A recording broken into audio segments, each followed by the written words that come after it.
ni Ramogi FM dhialo higni 22 nyaka ne chake, kendo nyaka ne gichak dhi e yamo. Nyakalondo no chwalo weche ne kod dhok mar dholuo kendo chiwo puonj kaachiel kod mor n'oganda. Kuom thuolo malach, Ramogi FM osetudo oganda kendo chiwo thuolo mag dongruok mag oganda, chiwo puonj mag pur kod pith, ohala, lupo kod puonj mag ng'ado rieko mag yuto, kendo jiwo telo makare. Walter Nyambaga nigi ler mathoth. FM ne othinyore kendo chope yamo e telo mokwongo kod dhok ma pacho ka dholuo.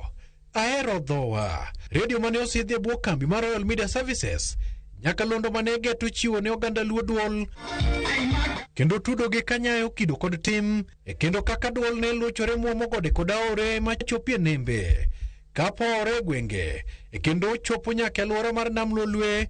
Winjo ne orwake gi moro matambe gi none alwora mar Nyanza to kod oko mare. Ahero dhowa mikelo kod James Rabalakwasi osebedo ka puonjowa weche mang'eny kendo miyo wang'eyo nyithindo matindo puonjre ng'eyo dhowa kaka jomaluo. Kendo paro mano biro ni mondo Radio Ramogi obedi wamor saidi. Nitiere magijiwogo oganda korka pur, korka weche mag saga.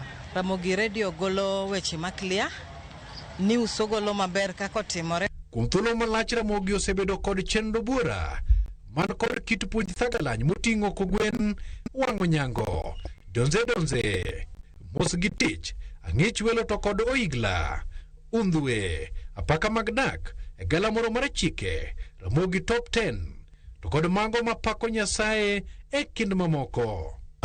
Mise ma waseguro motegno ne weche mag puonjo oganda luo kendo loko ngima oganda luo e weche mopogore opogore, siasa mar piny,